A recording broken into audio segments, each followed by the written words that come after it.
Hey everyone and welcome back. Today we're going deep on something really fascinating happening over in Vietnam. Oh, yeah. Yeah, it's their plan to completely transform their energy sector. Interesting. What are they thinking? Well, they want to move away from coal and go all in on clean energy. And we're not just talking about vague aspirations here. Hmm. We've got their official roadmap, an actual government decision outlining exactly how they plan to do it. It's all tied into the global coal to clean power transition statement. Oh, wow. So this is serious. They're really doing this. Absolutely. We're basically holding the blueprint to a totally reimagined energy future for an entire country. That's pretty amazing. I bet it involves a lot of interesting stuff, right? New technologies, economic changes, maybe even some international partnerships. You hit the nail on the head. It's going to be a wild ride because they're shooting for nothing less than net zero emissions by 2050. Wow, 2050, that's not that far away. It's ambitious, for sure. But what I find really interesting is how Vietnam is embracing this global push towards clean energy. They're not just trying to keep up, they're actually positioning themselves as a leader in this transition. It's a great point. It's not just about being environmentally responsible. It's also about being strategically smart on a global level. So how are they planning to pull this off? What are their specific goals? Well, first, they're recognizing that this is going to take a major investment. They need to increase their power production capacity significantly, and that means bringing in resources both domestically and from international partners. Right, makes sense. But I'm guessing they're not just going to flip a switch and abandon coal overnight, right? Exactly. It's a phased approach. While they work towards cleaner sources, they're also researching and implementing cleaner ways to burn coal in the meantime. Minimizing emissions is a top priority. And of course, the big overarching objective is to achieve net zero emissions by 2050. Okay, so big goals, a clear timeline, but let's get down to the nitty-gritty.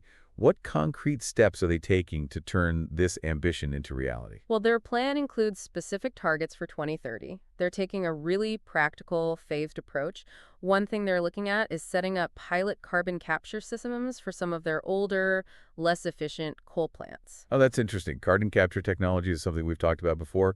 It's definitely got potential. Right, and they're not afraid to make tough choices either. They're even considering shutting down specific plants completely, like the Phi Lai and Ninjbin plants. Wow, so they're really serious. If those plants can't meet certain efficiency and emission standards, they're out. It sounds like they're sending a clear message. Business as usual isn't going to cut it. Exactly. They're looking at a lot of innovative solutions. For instance, co-firing biomass and ammonia in existing coal plants is another strategy they're exploring. Hold on, co-firing. Biomass and ammonia. Tell me more about that. So basically, it's about finding ways to make those existing coal plants cleaner while they work towards phasing them out completely. Biomass, things like agricultural waste or wood pellets, is considered a renewable resource. Okay, yeah, I get that. Burning it alongside coal helps reduce the overall carbon footprint. And what about the ammonia? Well, that's a bit more complex, but essentially, it can be used as a fuel that doesn't release carbon dioxide when burned. So it's like they're finding ways to add a touch of eco-friendliness to the mix, buying themselves time as they ramp up those truly clean energy sources. That's a great way to put it. And speaking of clean energy, by 2030, they aim to have a whopping 29.2% to 37.7% of their electricity coming from renewable sources. Wow, that's impressive. That's a serious commitment to renewables. What kind of renewable sources are we talking about? Hydropower, I assume. Hydropower is part of the mix, sure, but think bigger. Solar, wind power. They're even exploring geothermal.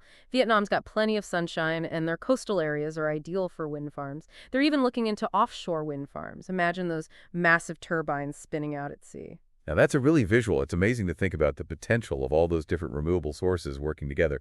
But even with all these ambitious targets for 2030, it sounds like they're not stopping there, right?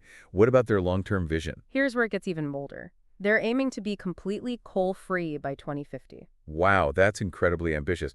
But how are they planning to get there from here? Well, they've laid out some specific steps. By 2045, they want to replace a huge chunk of their coal-fired power, about 1,160 megawatts, with cleaner alternatives.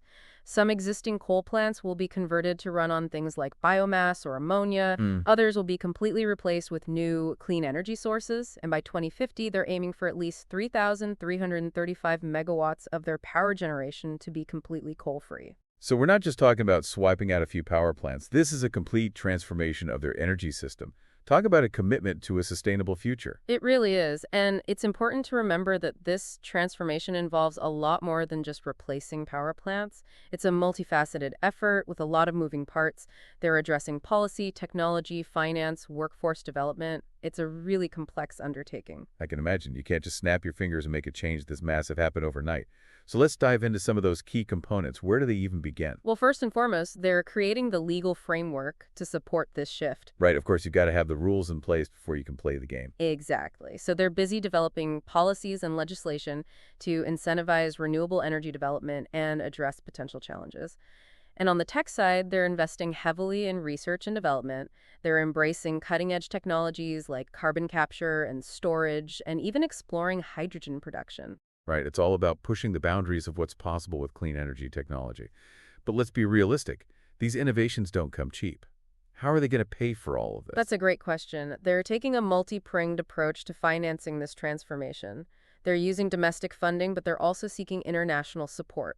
They're actively pursuing partnerships like the Just Energy Transition Partnership, JETP, and the Asia Zero Emission Community, AZEC initiative, which focuses specifically on helping Asian countries achieve their zero emission goals. So they're tapping into a global network of expertise and financial resources. Smart move. It sounds like they're building a pretty solid foundation for this energy revolution. But there's one crucial element we haven't touched on yet. What about the people? What happens to the workers currently employed in the coal industry as Vietnam makes this shift? That's a critical question, and it's something they're addressing head on. They're committed to what they call a just transition, ensuring that no one is left behind in this shift to a clean energy future. That's reassuring to hear. So what does a just transition look like in practice? Well, it involves creating programs to retrain workers from coal-dependent industries, equipping them with the skills they need to thrive in the clean energy sector. Plus, they're providing support for communities that will be most affected by these changes. I love that they're taking such a holistic approach. It's not just about the environment or the economy. It's about taking care of their people. So we've talked about policy, tech, finance, and people. What other pieces of the puzzle are they working on? They're actively seeking international cooperation, recognizing that this is a global challenge that requires global solutions. They're looking to gain expertise, access new technologies, and secure additional financial backing through collaborations with other countries and international organizations. That makes sense. We're all in this together, right? Exactly. And they're also focusing heavily on building up a skilled workforce for the clean energy sector. They're investing in education and training programs to ensure they have the people power to make this transition a success. Wow, they've really thought this through, haven't they? It's an incredibly ambitious plan, but it sounds like they're approaching it with the strategy and seriousness it deserves. This is about so much more than just changing how they generate electricity. Absolutely. It's a blueprint for a better future for Vietnam. And frankly, it's an inspiring example for the rest of the world. It shows that even developing nations can take decisive action to combat climate change and create a cleaner, more sustainable future. I couldn't agree more. It's really exciting to see a country taking such a bold and comprehensive approach. Okay, so we've got a good grasp on the what and the why behind Vietnam's energy transformation. But now I'm curious to learn more about the how. Let's dig deeper into some of the specifics of their strategy, starting with those pilot projects they mentioned. What kind of cutting-edge stuff are they testing out? That's where it gets really fascinating. They're experimenting with some seriously innovative technologies. For instance, they're looking at ways to capture carbon emissions from those older coal plants we talked about. Carbon capture, that's pretty cool. Is that even feasible on a large scale? Well, that's what they're trying to find out. They're also experimenting with co-firing, blending biomass and ammonia with coal to reduce emissions. Biomass and ammonia, huh? I'm intrigued. How does that even work? It's kind of like this. They're basically trying to make the coal burning process cleaner while they transition to cleaner energy sources. Biomass, things like agricultural waste or wood pellets, is a renewable resource, and burning it alongside coal can help lower the overall carbon footprint. Okay, yep. Ammonia is a bit more complex, but it can be used as a fuel that doesn't release carbon dioxide when it's burned.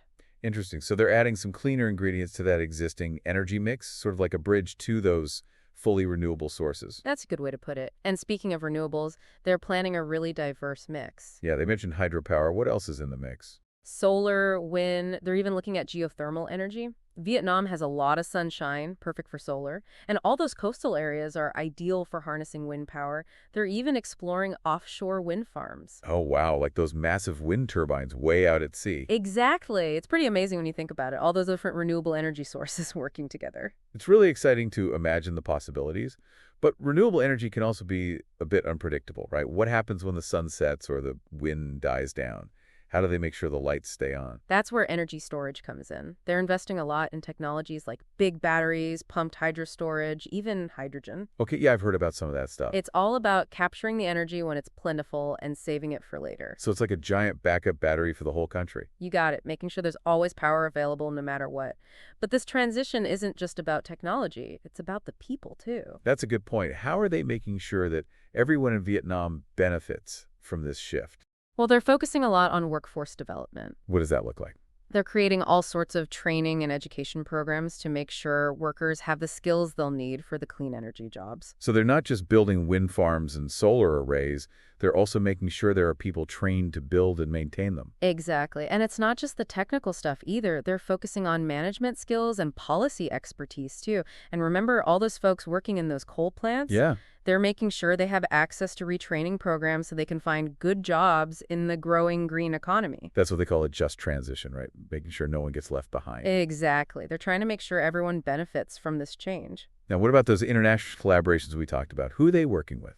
They're partnering with countries like Japan and Germany. Those countries are already leaders in renewable energy. Makes sense. So they're sharing their knowledge and technology. They're also working with big organizations like the World Bank and the Asian Development Bank. Yeah, those organizations can provide a lot of support, both financially and in terms of expertise. Right, and it's smart of them to leverage that. But even with the best planning, there are always challenges. For sure. What kind of roadblocks are they anticipating? One of the biggest hurdles will be figuring out how to integrate all these new renewable energy sources into their electricity grid.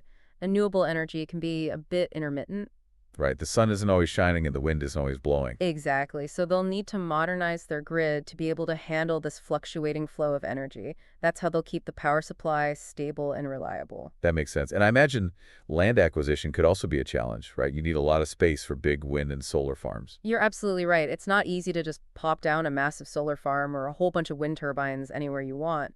Finding the right locations and dealing with land ownership issues can be tricky. But I'm sure they've thought about this. What's their strategy for dealing with these challenges? They're already working on modernizing their grid, implementing smart grid technologies that can help manage all those variable renewable energy sources. They're also encouraging more decentralized energy systems like rooftop solar. Oh yeah, that makes a lot of sense. If more people are generating their own electricity, it takes some of the pressure off that main grid. Exactly. Plus, it reduces the need for those giant solar and wind farms that require so much land. It's really impressive how much thought they've put into this. They're not just setting ambitious goals.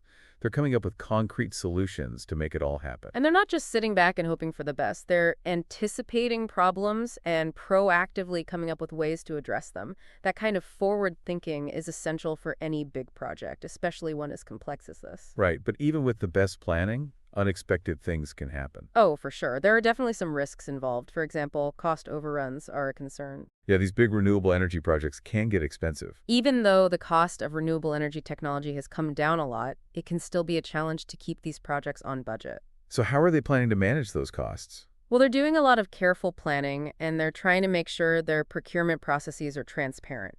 And they're actively seeking private sector investment to help share the financial burden. Smart.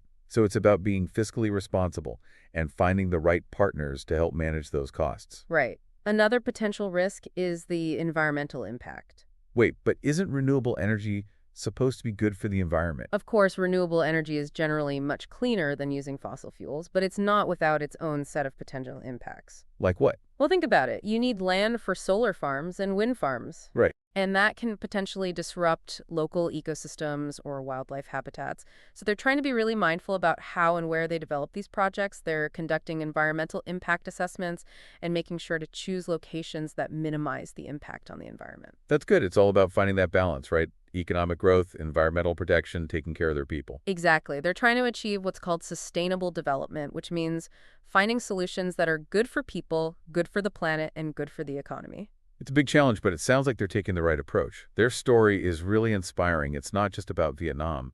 It's about what's possible when a country decides to commit itself to a more sustainable future. It's a message that resonates around the world. So what can the rest of us learn from Vietnam's experience? What can we take away from their ambitious plan? I think there are a lot of valuable lessons here. Vietnam is demonstrating that even developing nations can take significant steps to move away from fossil fuels. They're showing the world that it's possible to create a cleaner, more sustainable future, and they're doing it in a way that prioritizes their people, their economy, and their environment. It's a reminder that climate action isn't just about reducing emissions, it's also about creating a world that's more just and equitable. Well said. But Vietnam can't do it alone. What role do the international community play in supporting their efforts and helping to amplify their impact? There's a huge opportunity for collaboration. Developed nations can provide financial assistance, share their knowledge and expertise, Yeah. invest in research and development projects together.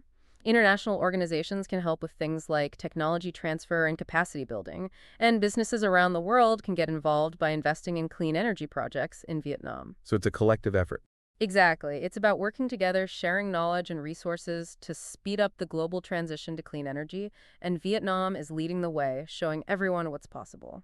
But let's be real for a second. This transition isn't going to be easy. There are going to be bumps along the way. How can Vietnam make sure this ambitious plan actually becomes a reality? It can feel a world away, right?